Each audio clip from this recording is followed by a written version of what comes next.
Good afternoon po sa inyong lahat. Batiin ho natin ang mga katabi natin, good afternoon.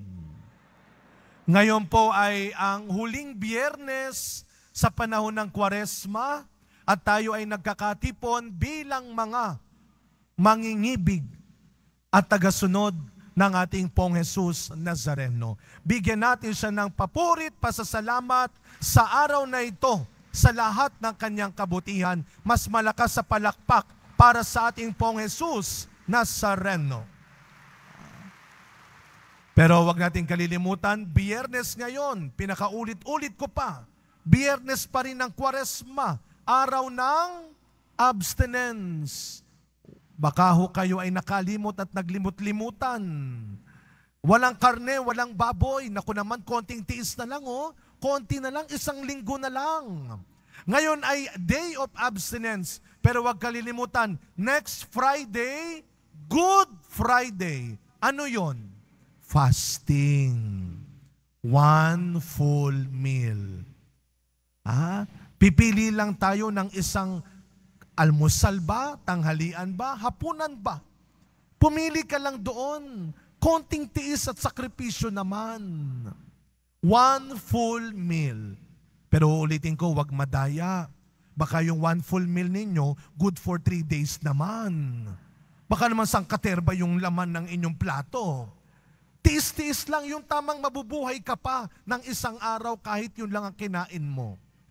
Kaya po mga kapatid, itong Kwaresma, lagi kong sinasabi, hindi parusa.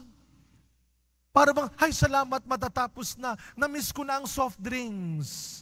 Namiss ko na mag-mall. Kasi ito ang pangako ko ngayong Kwaresma, walang soft drinks, wala munang mall.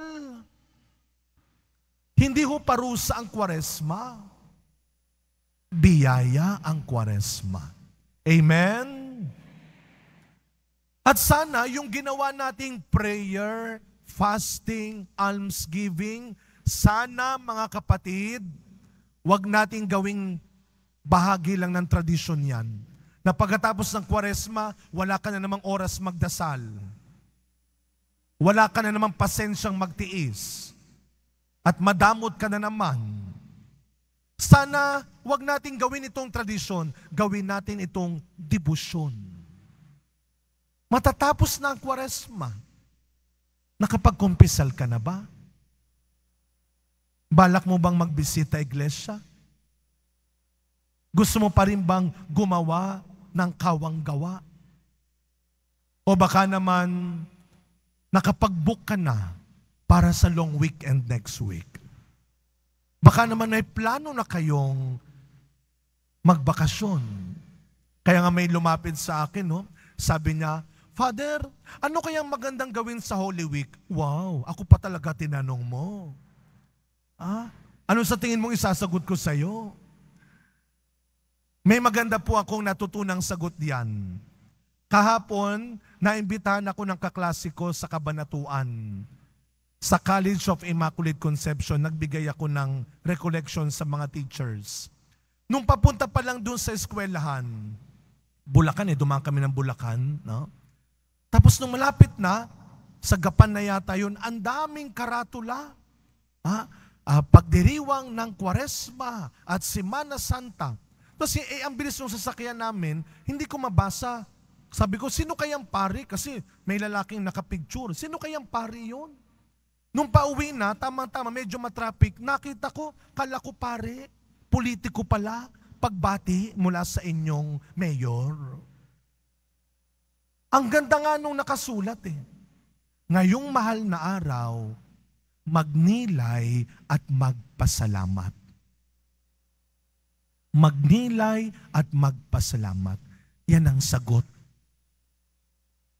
Anong magandang gawin ngayong Holy Week? Anong magandang gawin ngayong mahal na araw? Magnilay at magpasalamat. Buti pa si Mayor, alam ang sagot. Sa unang pagbasa natin mga kapatid, ito yung pagninilay. To look up. This week is a time for us to look up again. Narinig natin yung kwento ni Jeremias. Alam nyo bilang tao, kung pinakinggan ninyong mabuti yung magandang pagbasa ng unang pagbasa natin, bilang tao, real talk lang tayo.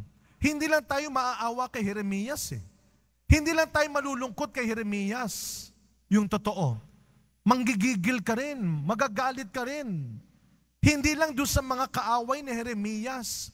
Ang nakakagigil, ang nakakalungkot at minsan nakakagalit, sino yung nagtangka sa buhay niya? Mga matalik niyang kaibigan.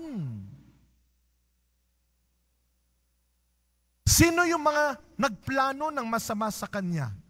Sino yung mga gumagawa ng masama sa kanya? Sino ang nagpapahirap sa kanya? Hindi lang mga kaaway niya. Pati mga matalik niyang kaibigan. Naranasan mo ba yon? Pero anong ginawa ni Jeremias? Ito lagi ko sinasabi dito. Huwag kang papatol. Laging may Diyos na hahatol at siya ang tunay na magtatanggol. Kaya sabi ni Jeremias, pagkatapos nilang gawin yon, tumingala siya. At ang sabi niya, ikaw nang bahala sa kanila.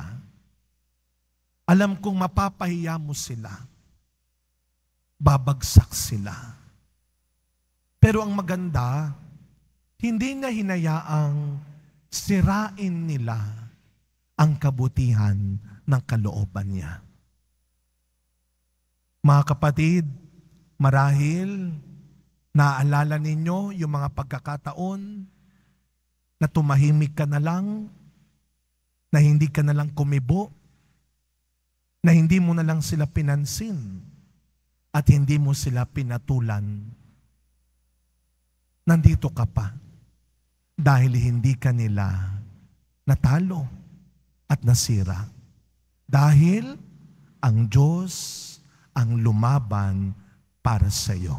Palakpakan natin ang ating Panginoon. Malakas sa palakpak ng pasasalamat para sa Kanya. Kaya, kapag ikaw ay dumadaan muli sa ganyang pagsubok, tingala at sabihing, Lord, ikaw nang bahala sa kanila. Huwag mong dudugtong ang kunin mo na sila. Huwag. Pangalawa, ano daw yung pangalawang magandang gawin next week? Hindi lang to look up. Hindi lang magninilay. Sabi ni Mayor, to look back. Magpasalamat tayo ngayong mahal na araw. Kung titignan po natin ang ebanghelyo natin, si Kristo nakaranas din ng naranasan ni Jeremias. Tinangka siyang batuhin ng mga tao. Pinilit siyang saktan ng mga tao. Ano ang sagot ni Kristo? Real talk. Anong ginawa ko sa inyo? Ano bang ginawa kong masama sa inyo at babatuhin niyo ako? Nasabi mo na ba yan? Ano bang ginawa ko sa inyo? Bakit niyo ko ginaganito? Ano bang ginawa ko sa iyo? Bakit ganyan ka sa akin? At anong ginawa ni Kristo? Dahil kahit na anong gawin mong debate sa kanila, wala silang pakikinggan.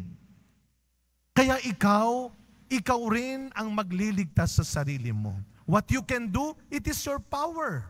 And what others can do to you, it is your choice.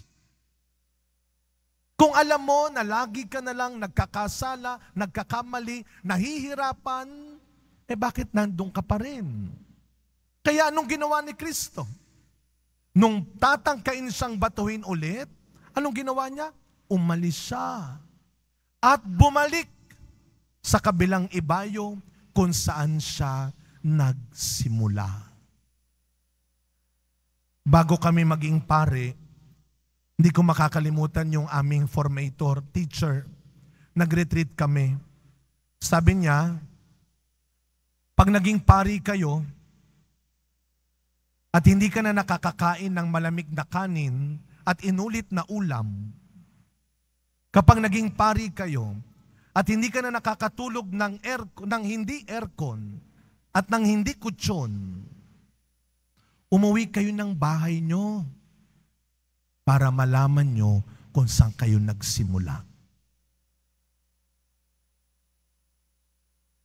Look back.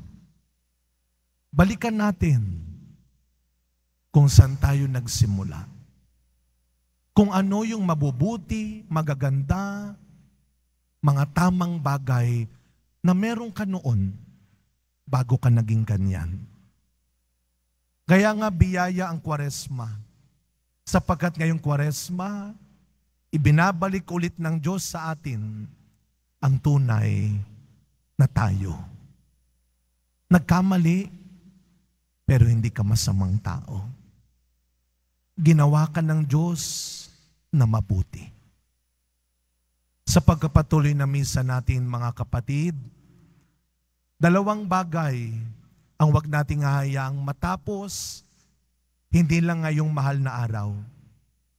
Sana araw-araw, hindi lang tayo nagdadasal, hindi lang tayo nagsasakripisyo, hindi lang tayo nagkakawang gawa. Sana araw-araw, hayaan mo na iligtas ka ng Diyos. Tumingala, ipagpat sa Diyos mo, ipagkatiwala mo sa Kanya ang lahat-lahat ng buong buo. At kapag unti-unti ka nang nasisira, nakakalimot at nanghihina, lumingon ka kung saan ka nagsimula. Mabuti kang tao. Amen.